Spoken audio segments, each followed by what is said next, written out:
up and have this channel have the best game of his life, or in terms of the laning, as much as possible, as effective.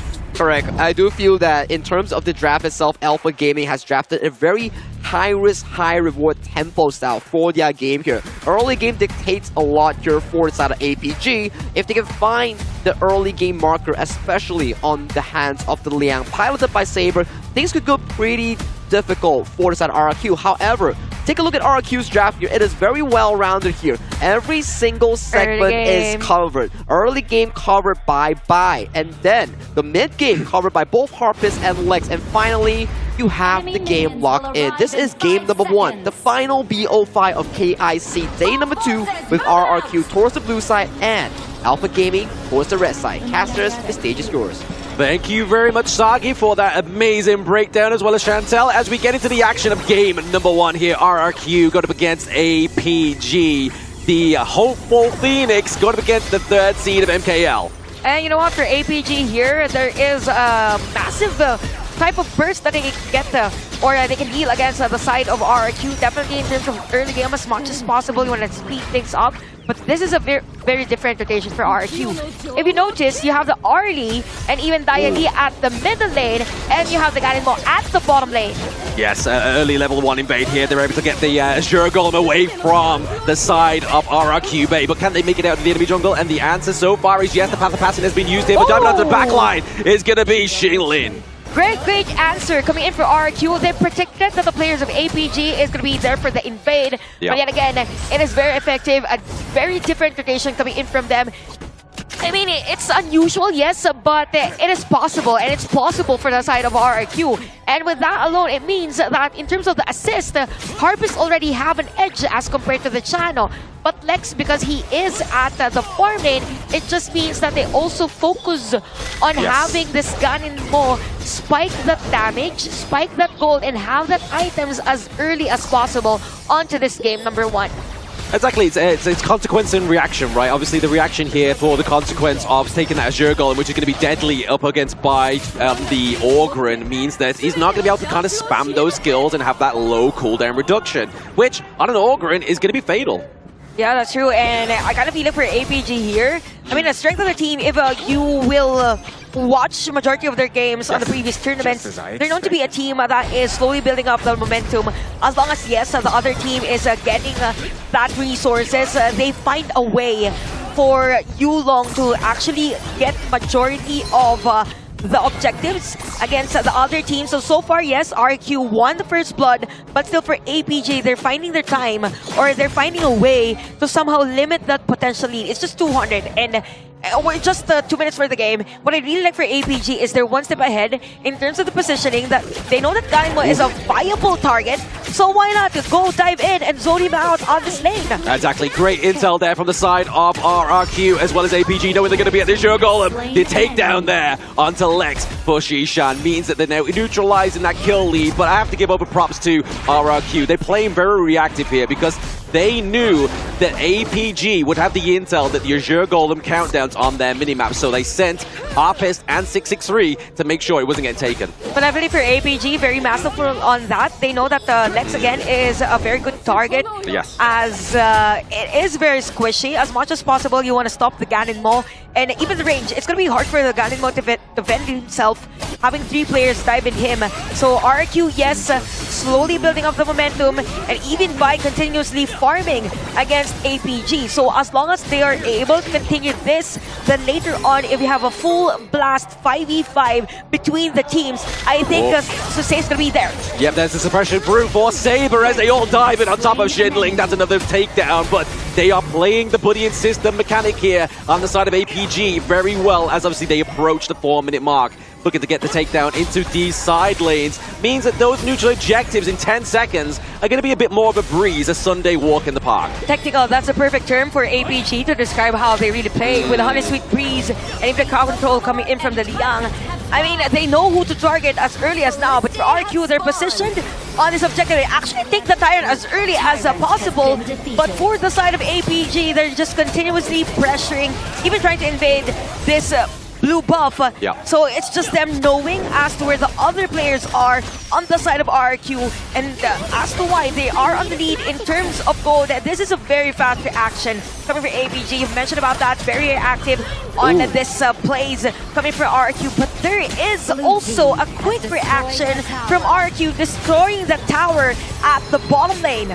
Yeah, I mean, it's basically a priority of objectives here, right? Obviously, they knew that APG don't really need the Tyrant, but what's at the detriment of the Ogryn is the loss of that Azure Golem. Yep, and right now, RRQ, as much as possible, they don't want to give that information for the side of APG. Looking at the gold, a very huge lead. If we compare, Yulong is currently sitting at 4.1k gold, 3.3k for the Ogryn, but look at RRQ. We've mentioned about APG being objective striker. Wait! Oh, yes, that's the pressure coming through here onto Bai, but he uses the Conductor Soul to stay in a little bit more with that HP regen. He keeps himself alive with the Path of Passing. But like, I do want to go into the point you was making there, Chantel, is that RRQ are definitely playing the map very well. They have the T1 into the bot side of the map, and they're looking very much closely to that T1 in the mid lane. If that really falls this early for the side of APG, their jungle is in jeopardy. And just imagine, RRQ is very confident that they can actually and potentially get that tower at the mid lane in front of 3 players of APG. It's as if RRQ, okay, we're just here to take down towers.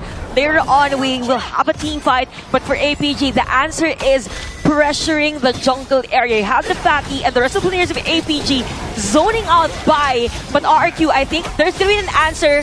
Just look at Jishan zoning out by at that moment and pushing back the players of RRQ. I mean, of APG is RRQ. Yeah, Xinling had some good positioning there as well. Obviously, if APG took that route into the enemy jungle, you had Xinling into the backline and would have punished them, right? Like, he would have dived onto the squishy heroes, used the ultimate to get that CC knock-up as well, and then it would have been all she wrote, because then Lex and Harfist could have done a lot of damage. Definitely at this point, it feels like for both RRQ and APG, they don't want any team fight. No, absolutely not. Yeah, they're just getting the objectives, taking the buffs, and at the same time, just look at Xiang, focusing on taking those minion waves and finding that split push against RRQ. And it's the same thing for RRQ. It's as if we're seeing a mirror play. For both, it's basically the same thing, but at the same time for APG, they're still on the lead in terms of gold. Okay. Ooh, okay, the suppression just come through here onto Bai. That's going to be a big target here for the side of APG, getting that 3rd kill onto the board here, keeping that momentum into the gold lead as well. Around about 1.4k gold lead for the side of APG, and they're looking for a little bit of a saving grace here, maybe potentially for RRQ getting this T1 top side of the map. At this point for RRQ, 663 really has to step up in terms of crowd control. I mean, he is the heart of RRQ. Now, APG again slowly building that momentum. Yuling just focused on destroying a tower at the bottom lane. And this is going to be detrimental for RRQ because majority of the buffs will be taken by APG. They have the timers, 5 seconds before the blue buff. You also have the Overlord. And just look at the difference in terms of gold in majority of the players. Gold is one thing, but the items is a big thing for RRQ, given the fact that the only hero that is very sustainable for them is the Diadea and the Ogryn. But if JD gets another item, it's going to be hard for them to sustain that. Oh, absolutely. I mean, you see that in the itemization of Bai as well. He's rushed for the Ominous Premonition because of all the dive potential on the side of APG. And you really want to slow them down if you're going to be that kind of raid boss. So then it allows time for Harpist, Lex, and Xinling to come and help you capitalize on already damaged heroes. And if you look on APG, majority of them are very squishy. Yep, and they have this potential to actually go for the push and pull again because they're very... wow. 2v1 takedown into the bot side of the map. Okay. Xinling, I mean, they're looking for a bit of revenge here on the side of RRQ. 663 gets a takedown onto Saber. They're looking for more into the backline. Bai is maybe going down here. He does escape, but it's an inevitable play. The team ace by APG. Definitely an inevitable play coming in from APG. It's going to be an ace for them. No one to defend their base. This might be it for APG. They have the minion wave, even the Spritelings, and RRQ, no one is there to defend their base. Yeah, Xinling does come back. Can he basically wipe out this minion? Oh, he's able to, but the Vanguards come through, and Crystal of game number one is saving a little life, but now it's the takedown. Can they wipe out this Vanguard in the bot side of the map from the depths of heck? They come back, and that is RRQ. Okay, if you are a supporter of RQ, you cannot breathe. You cannot inhale and exhale because they are able to survive the threat coming in from APG. Now APG, this is something they need to control. They need to end this game slowly and not speed things up. But discipline is one thing. RQ right now, they have the potential for a comeback. It's just that they have a high ground tower destroyed around 9 minutes. So one team fight is just what APG needs to win this game. It's really hard for RQ right now to have that crowd control versus someone because you have the answer on APG's lineup. You have Shishan on this Xiao Chao and even JD as well, who has that items already, just clearing and taking the objectives on this game. Yes, a lot of objectives being taken here as well, but I mean, slow and steady wins the race here, right? Like, there's no rush now that you have access to their crystal pre-10 minutes. The rush here is potentially going to go be for one of these Shadow Overlords or Shadow Tyrants, as you can already see. APG circulating, maybe even trying to bait the side of RRQ as they're looking to go and attempt it, but the knock-up there and the suppression means it is going to be stopped here. Any potential steal is not going to happen, but Xiang, taking a lot of damage, is now looking under pressure, but so is Shinli. He's able to escape by the hairs of his chinny chin chin. Okay, after everything that has happened, there was no casualty, but for ABG, they were able to take down the objective. Now, RQ, the problem here, they are a bit struggling in terms of who they want to focus on the team fight. Some of the players focus on JD. They were able to take that one out. But kudos, of course, commendable is the initiative. It's just that as much as possible, you want to punish one by one the players of APG. Numbers over quality is a great thing for RQ. That's the winning condition. As long as they're able to take down a specific player, could be any hero or any player actually for APG, because they need to rebuild that kingdom. Rebuild the kingdom indeed for the side of RRQ, as they are still behind around about 2k gold at this point in time. And the pressure onto the side of RRQ is really going to be imminent onto that bot side of the map as well. As you can see, the super minions have spawned, and it's just definitely going to be always in the back of their mind if they decide to go for the Shadow Overlord, that somebody needs to be down there tending the garden. Okay, speaking of tending majority of the areas, take note that you have the Wrath already. The Ganon. I think for Lex, the struggle here is to have the position and have those preheats on the Ganon. So as long as RQ is able to give in spades, wait. Oh, again, the suppression onto Bai as the next neutral objective can be taken down here by APG. But Lex tries to get the couple blades into the back line, but it's now going to be JD with the flash, positioning, getting the takedown onto Bai, onto Harpist, onto RRQ 663. This is a free Overlord for APG. What a great map awareness coming in from Saber. Every time that there is an imminent threat coming in from RQ, there's always the stun, there's always the hold, and it matters the most because that is the potential kill from the start of RQ. And every time Bai is up front, the rest of the players of APG is slowly giving him all the damage, as the RQ is a bit struggling in terms of initiation. APG right now knocking possibly on the base of RQ. RQ is complete. You have the ultimates available, even the spells. Oh, no. The flash for both the Xingning and even for 663 isn't available. So anytime APG, I won't be surprised if there's going to be a play from them.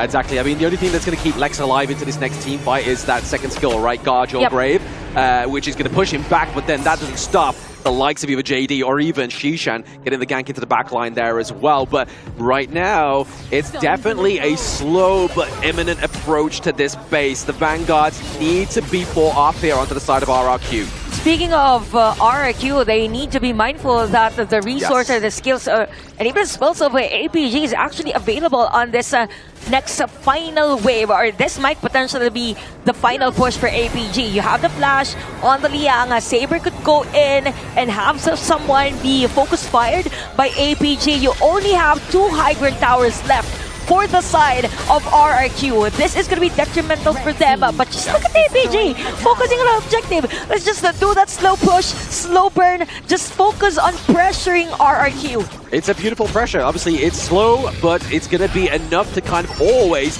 put them back into the sizzling pan in the kitchen. That is going to be RRQ, but RRQ looking a little bit more offensive here as they try to contest that Tyrant, but a little bit too slow because Yulong and the rest of APG have that higher ground still.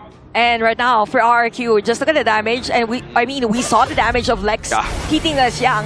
As long as, again, there is the position for him, then they can go for the counterplay. It's just that, as much as possible, they need to hit the right target against APG. Okay, APG currently at 6-12 versus RQ on this game. Definitely on the lead. Even a map control is on their side. Now RQ, the biggest, or the win condition for this game is to find someone before a heavy team fight initiated by APG. It's just that there's not really someone that is advisable to dive in. The idea, yes, could be one. You have the Xiao Xiao. It's gonna be hard. This could be it for APG. Yeah, I mean, the only two spearheads onto the side of RRQ is definitely going to be Orgren or even the Charlotte here to try and get that initial dive that you were speaking about there, Chantel. But it's going to be risky regardless who goes in because the positioning here of APG into these team fights has been second to none. And even the position of APG, even the movements of Shisan rather, he knows the strength or the range of the Xiao Xiao and he uses it well against RRQ. As of for RRQ, it's really hard for them to dive. Okay, we have a lot of pressure coming in from APG. All minion waves are flowing on all sides of the map. Yes, the suppression of one of the front lines being taken down now. It's a little bit of a holy grace here from the side of Xingling, maybe trying to force out JD, but with the triple kill once more, he cleans up shop. It's the back line, the last defense of RRQ. And after that, you have another minion wave flowing at the middle lane. You have the burst, yes, with Lex. They could potentially force a team fight against APG, but at the same time, you also have to take note that Yulong has given a lot of space on this top lane. A lot of pressure coming in from APG. 3 players left for RQ to defend their base. I mean, it's about building momentum and winning the right decision making against APG right now. But for RQ, again, they have the potential for a comeback. The damage is there already. 16 minutes on the game. We're close to game equilibrium. In terms of the items, almost close. You have the burst item already, even a tome for Lex on this Ganonmo as much as possible. They need to burst out Lex if you are APG. We talk about decision making, we talk about building as well, but you saw that Yulong into the enemy base built that Sage's Sanctuary, so he knows what he has to do. He has to be the first one in there, do a lot of damage onto the back line. He may die, may proc his Sage's Sanctuary, but that means his team can then come through and finish the job. Given that you mentioned about the Sage's Sanctuary, for RQ, they need to be mindful that it is already available. So they have this idea that, okay, Yulong could be the bait here for APG, because if not, if they use all the resources against the Yulong, then there's nothing left for them to defend their base. Okay, you have the Vanguards marching in from the middle lane, but we have the threat already on the Dragon at the bottom lane. So this is it. RQ hanging by a thread, defending their base, clearing the waves as much as possible, or early as possible on this game number 1. Yes, it could be the potential last assault here for APG in game number 1 against RRQ, but we have to give props to RRQ. They have held off for 17 minutes this far, but the takedown onto Lex is going to be huge. Going down. So RP, the damage, the tag as well into the back line here. We get obviously another takedown onto Xingling. It's kind of all she wrote here. 6-6-3. Harpist on the run. You're in the rubber direction, buddy. APG at the Crystal. They take game 1. Clean performance coming in for APG, but man, with RQ's performance, they were able to stretch the game. We went 16 minutes, 18 minutes, but again, APG